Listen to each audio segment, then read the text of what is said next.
Hello, welcome or welcome back. Now I seem a little bit lower energy. I just woke up from a little bit of a nap. And I was like, am I going to do a video? Am I not going to do a video? I decided to do a video after all. So, today's video is going to be a eyeshadow review. And this eyeshadow review will be from Kaleidos. And it is their Escape Pod palette. Now, I love their packaging. It's so pretty. I enjoy that. And here is it looks like. And when you open it, oh, there we go. Here's the eyeshadow color. I ain't gonna lie, I bought it. I don't regret it. It's just, when I look at it, I'm like kind of thinking, what am I gonna do? What kind of eyeshadow look? So that's gonna be figured out as I go along. Oh. So we're gonna start the look like I always do with the elf tape that tells you. Like I said, still kind of waking up. I'm gonna talk about the Johnny Depp trial because you know what? That's the hottest thing. That's pretty much the thing that a lot of people are watching, and pretty much both sides have arrested their. I mean, I think that's the legal term. Have essentially rested their cases, both sides, Johnny and Amber's. Now, I try to be critical of both sides. So let's talk about yesterday. Yesterday was the day you did not want to miss. So yesterday technically is Wednesday. That was the fireworks day. I mean, you had Dr. Curry, you had the TMZ guy, you had the metadata guy. I mean, you just had so many different things happening yesterday that I'm like, ooh. Like, of all the days to miss the trial, that was not the one to miss it. That was not the day to miss it, to say the least. That was the you had to watch it. Oh my god. So let's start with Dr. Curry. Dr. Curry, even after watching today, Amber's team brought back Dr. Hughes. They're expert, you know, forensic expert, and I still didn't believe her. Now, when I say this, I'm not like I didn't believe her because I don't like Amber. No, I don't believe her because when she first testified, she was biased 100% because she kept talking the perpetrator and the victim in terms of specific gender, meaning he as the perpetrator and her as the victim. Now, I know she was explaining it away like, you know, I was referring to, you know, Johnny and Amber's situation. Now, I understand she was hired by Amber's team to be on her side. Okay, I get that. But she was supposed, I think, like, she's still like a forensic person. She was still brought on as like a forensic psychologist or something like that. I get confused. I get confused with all that, honestly. And so she had, as that kind of expert, you have to rely on what did the test tell you? What did the results say? It doesn't matter if Amber's team hired you to speak on her behalf, good, and like, she was the victim, she this and that. No. You have to look at what does the test tell you. Now, when Dr. Curry testified, she was like, she was in court when Dr. Hughes testified. So when Dr. Curry came back yesterday, she said that of the 12 tests that Dr. Hughes had administered, in reality, she actually administered 8 checklists. It was an actual test. It was not a test. So if you believe Dr. Curry, that means she actually Dr. Hughes only administered 4 tests, not 12. And then, I mean, it's a long thing, so she broke it down. Let's just say this. Dr. Curry's more believable to me because when you hire an expert witness, doesn't matter what kind of expert witness it is, you have a higher expectation that this expert witness, when it's time for them when it's time for the other team to do their cross, now whether this is Amber's expert or Johnny's expert doing the cross, doesn't matter which side, you hold the expert to a higher standard. You expect them to hold their composure, their temper, you know, everything. Because why? You're paying these experts thousands upon thousands, thousands of dollars. And apparently when you fly them out and have them testify in person in the actual court, that's even more thousands of dollars they are charging their clients. So you expect for the thousands of dollars of money that they're shelling out for you, you better keep your shit together, right? I'm sorry, but Amber's team of experts, let's start. I don't know what I'm gonna do. I'm trying to figure this out. I cannot. Because I love the Starlight Sonata. This one right here. Oh, it's so pretty. I want to use that.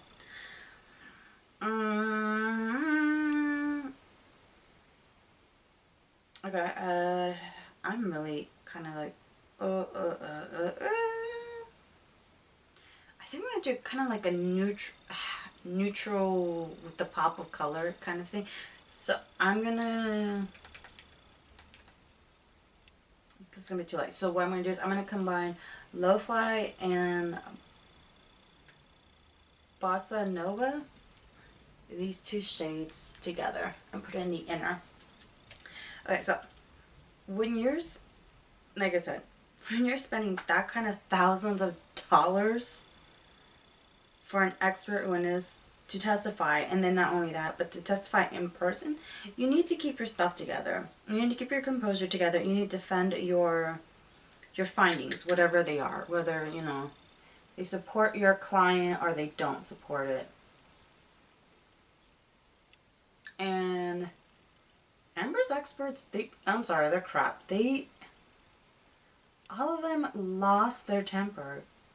They couldn't, like when it came to the pressure of cross, when it was Johnny's time to do their cross on her experts, they just lost their temper. Every single one of them. Or, like let's just be honest. I didn't like Dr. Hughes because she's biased. You know, her bias showed so bad. So it's just, that's the problem with Amber's experts. Like, what the hell? Like, you know, well, apparently, if you watch Popcorn Planet, that's how I kind of keep track of the case too. They found out that Amber's home insurance is footing the bill for the lawyers and everything. So when your home insurance is literally footing the bill for everything, I'm sorry, but you better hold your experts to a very high standard. Okay, guys. This is showing very light. This might not go how I want it to go. We're gonna continue. But anyways, they're not very good under pressure. They're bad. Versus Johnny's expert, you know, when it was time for Amber's team to do the cross on his experts, every single one of them remained cool, calm, and collected, and they didn't lose their temper. They didn't, you know, nothing. So you pay what you get, and I have a feeling, I'm just saying, in terms of composure and what the expectation is for an expert lawyer, Johnny's met them and net Amber's. Let's move on to the Team Z guy. Oh my god. I ain't gonna lie, I was excited about this because I think the expectation was that this guy was going to blow the whistle and confirm once and for all whether Amber was the one that leaked the story on when she went to the courthouse to get her temporary restraining order. And yet, just because TMZ was getting way too many exclusives when it came to Amber, so everyone suspected it was either Amber herself or Amber's publicist, lawyer, just essentially someone from Amber's camp. Oof, there's a lot of fallout, guys.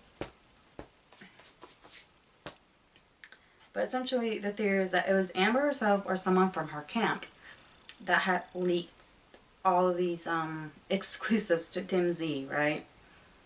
And so they did like essentially a mini hearing on whether or not, because TMZ had lodged an emergency filing or something like that. I'm not a lawyer person, so, but something like, essentially they were trying to block from the guy to testify, a particular ex-employee from testifying. And the reason they were trying to block the subpoena was because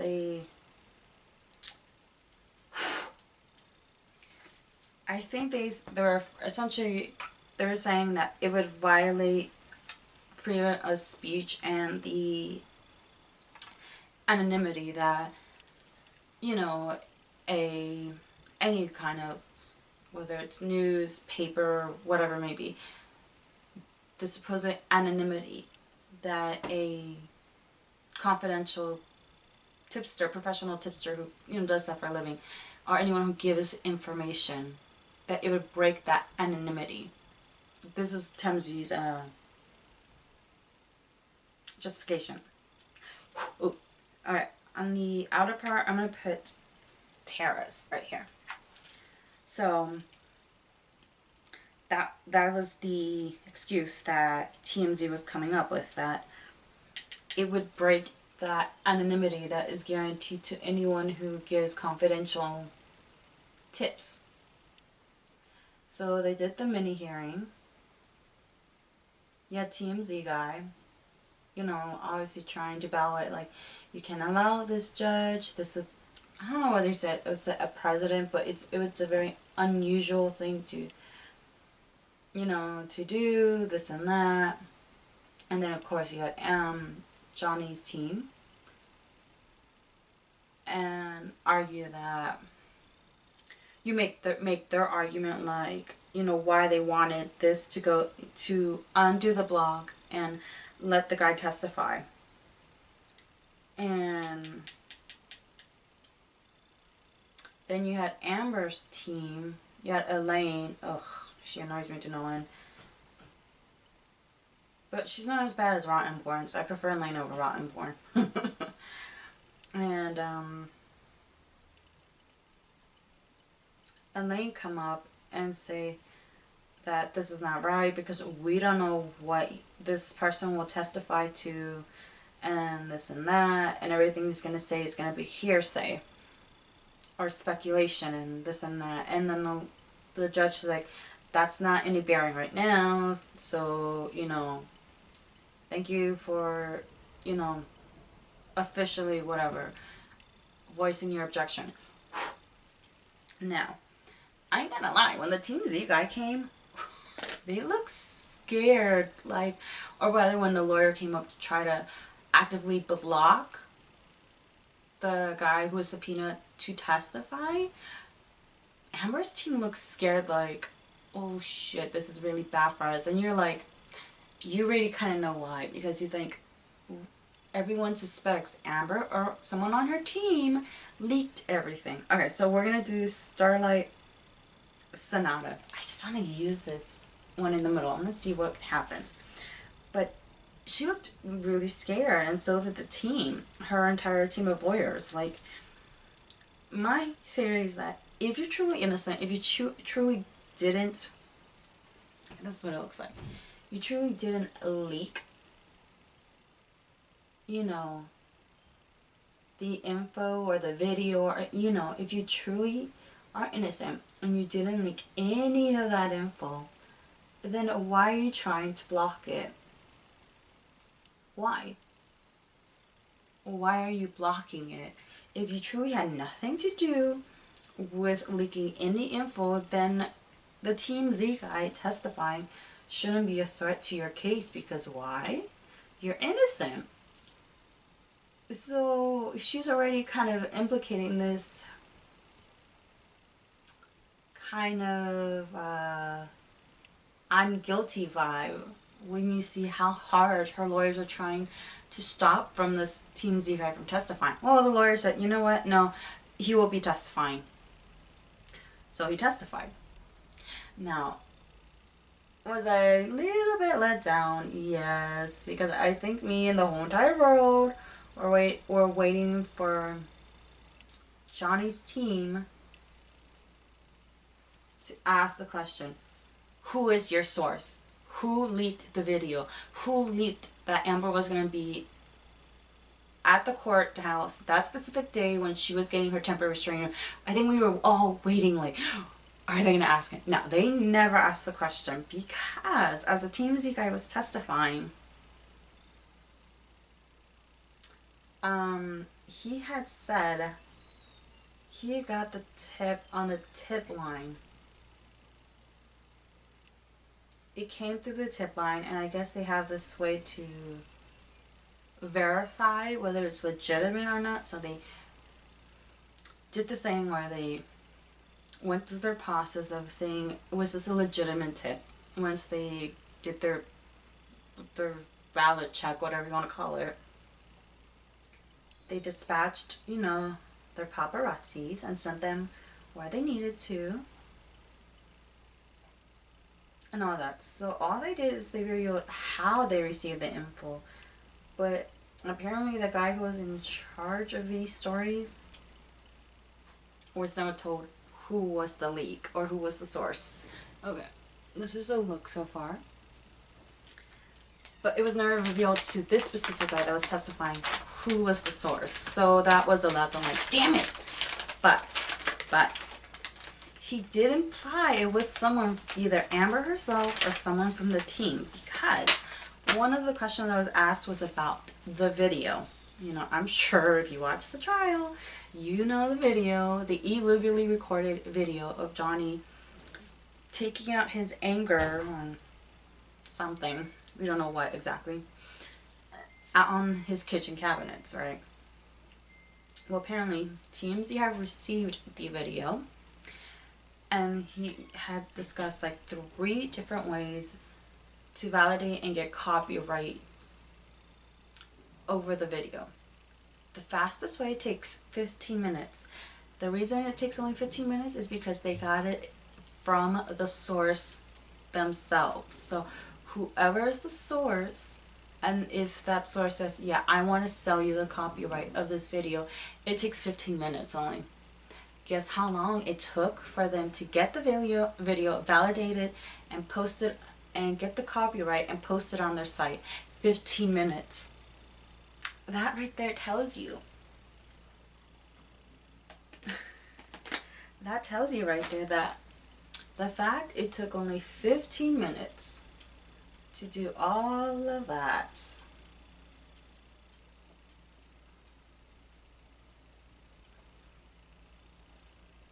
You already, pretty much, you already know what the implication is, that Amber herself or someone from her team with Amber's permission leaked the video, gave approval for the,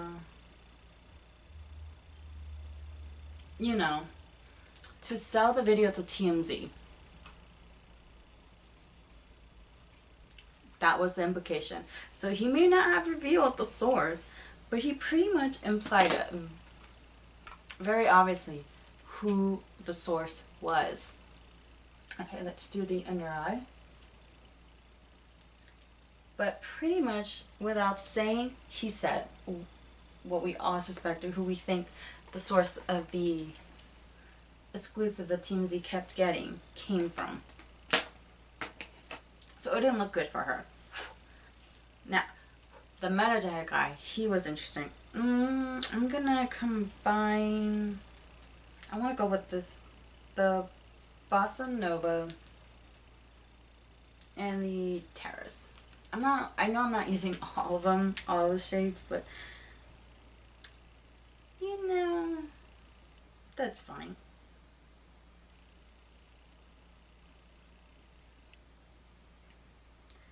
Because if these 2 mattes are anything to go by, what I'll do is I'll swatch a few of them,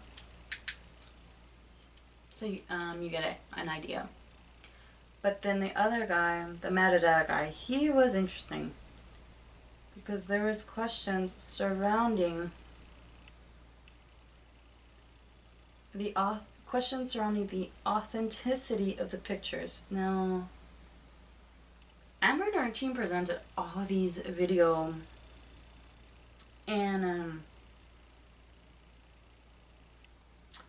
picture evidence. The problem?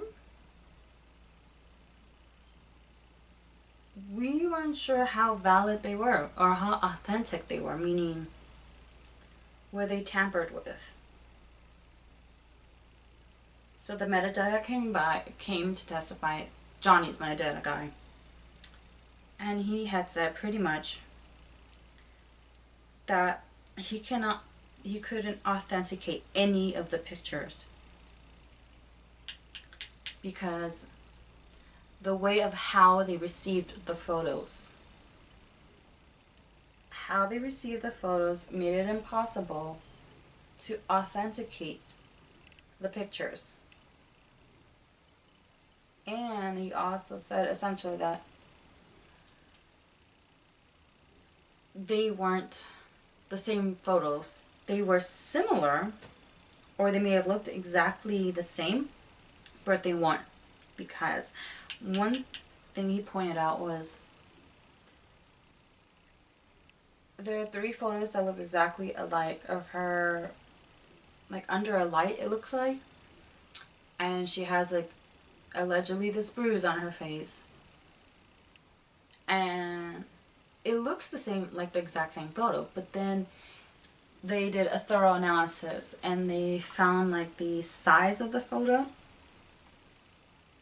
There's 3 different sizes. They weren't all the same. And he did that with a series of other photos, you know, that Amber had, well, her team had put in as evidence of Johnny's alleged DV, you know, when he was not physically nice to Amber, allegedly. And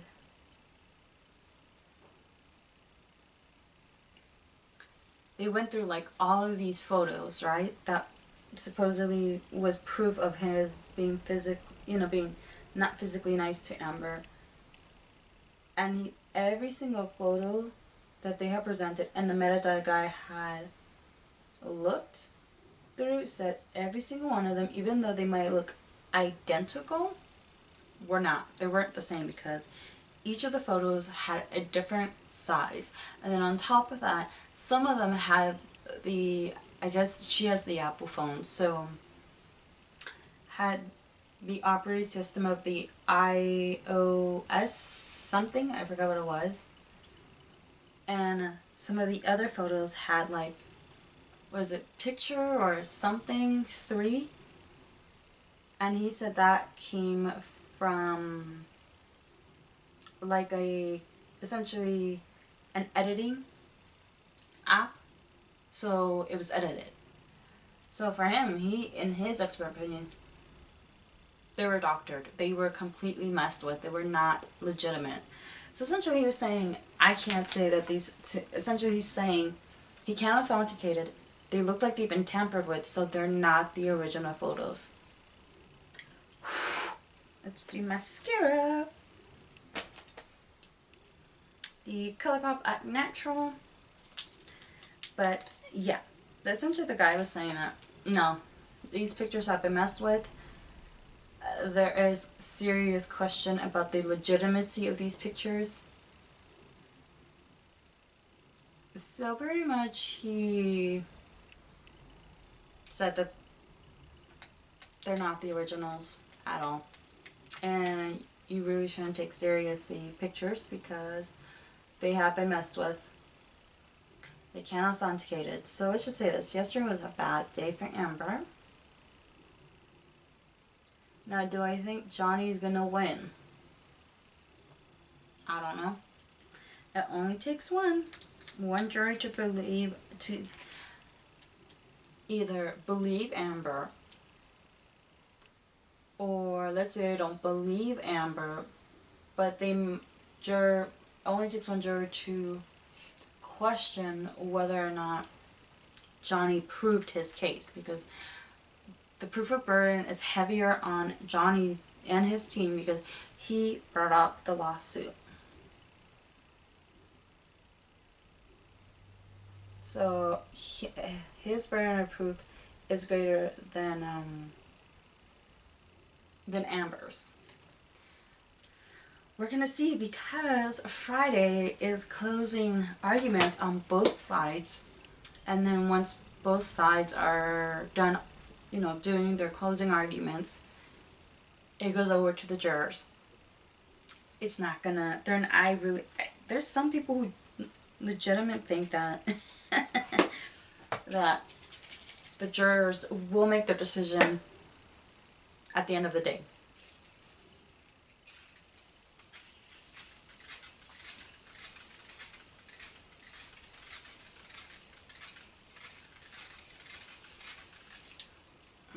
Did I put too much? Yes, but hey.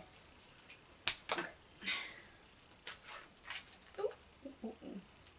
Now, there are some people, a lawyer experts apparently, in some channels, they're saying they're going to make their mind up by the end of the day. I don't think so. Because if this juror if they're really going to be fair to both sides, then they're going to look at all the evidence. It's a lot of evidence, guys. If you even watched one day, it is a lot of evidence. And we're talking about 6 weeks worth of evidence. Eyewitness testimonies, expert witnesses, audio clips, pictures, videos. They got so much evidence to go through. That's why for me it's like, yeah, no. They're not, I really don't think they're gonna come to a decision by the end of Friday.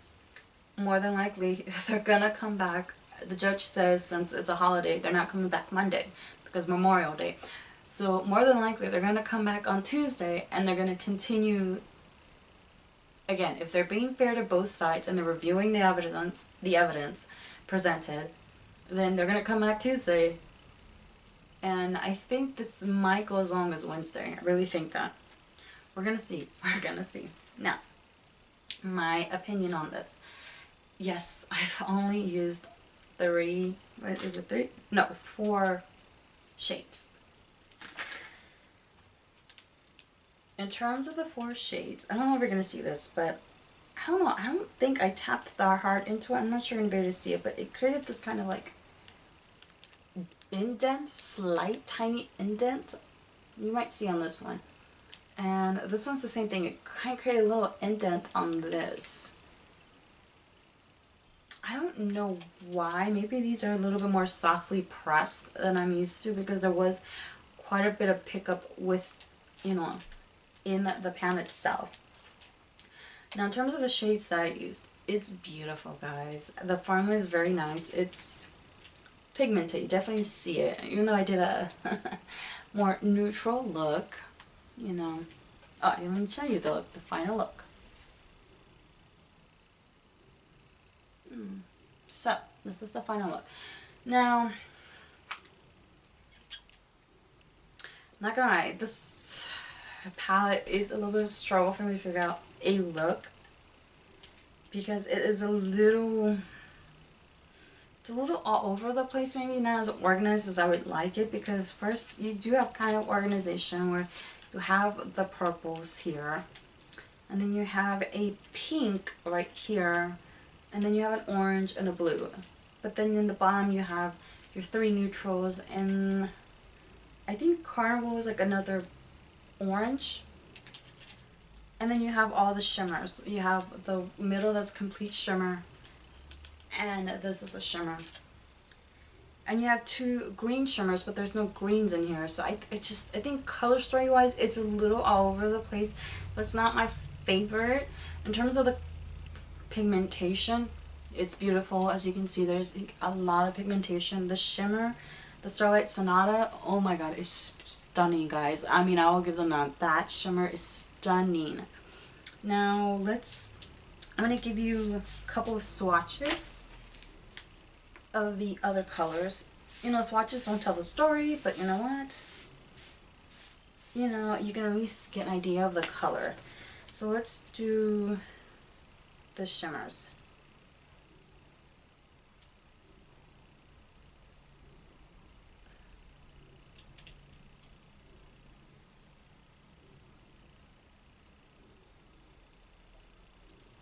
So here's Cosmic. I'm assuming I can say the name right. Cosmic Cabaret. I'm probably saying that wrong. Oh, that is so beautiful, guys. The shimmers.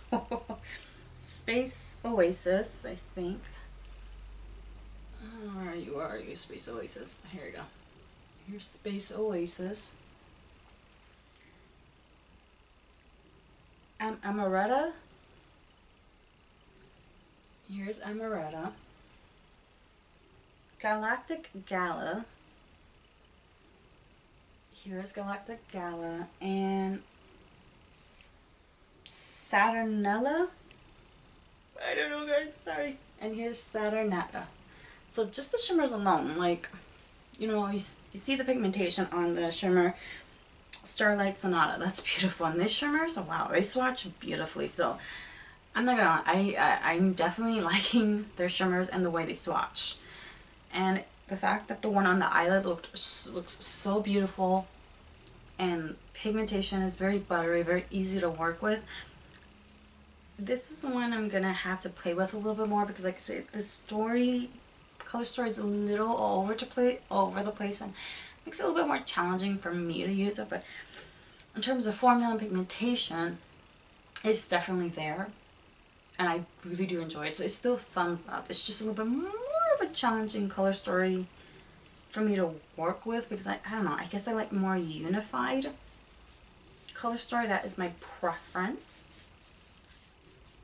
But it's still good. Now, one thing that I do have, something I didn't know at the time when I bought this particular palette, is it does ship from China. I'm like, that kind of makes me a little iffy. But they are supposed to be cruelty free, and that's kind of something I do try to strive for. Like, I try to make sure all my makeup products are at least cruelty free, so that's kind of the only ding against Kaleidos that I'm assuming they produce their makeup in China and ship it from China. So I'm like, ugh. But overall, beautiful pigmentation. Love the shimmer that I used, and the swatches of the shimmer pretty much say it all. Now, it is a little pricey. I'm not gonna lie. I don't remember the price. I'll link the website down below in the description box if you're interested in getting this. I think it was a little bit on the pricier side because I believe Kaleidoscope is more of an indie brand, so they are indie brands a little bit more pricey because they have to compete with the, you know, bigger companies like like ColourPop. ColourPop can, you know, pump out a they do, like, I think in a single week there's like, I think like it seems like 2 new releases every week practically, or they're releasing a new product every single week, and Kaleidoscope clearly can't do that. So yeah, they're a little bit more pricier, but again, pigmentation is beautiful. I love the shimmer that I used, and the swatches of the shimmer, beautiful. So yeah, in terms of formula, pigmentation, great. There is a lot of pickup and fallout. Well, there's fallout on my shirts, so that's probably my fault, but there's still a lot of pickup in the pant. That doesn't bother me. But others, that might be an issue, so that's kind of up to you. But honestly, thumbs up on the formula, pigmentation. I definitely enjoyed it. It's just one I'm gonna have to play with a little bit more to get a better sense of how I would use this palette. But overall, I still enjoyed it. Don't regret it. Very beautiful. Again, I will link it in the description box below if you're interested, and I will link, you know, somewhere here, my other eyeshadow review playlist. And I'll see you in the next video.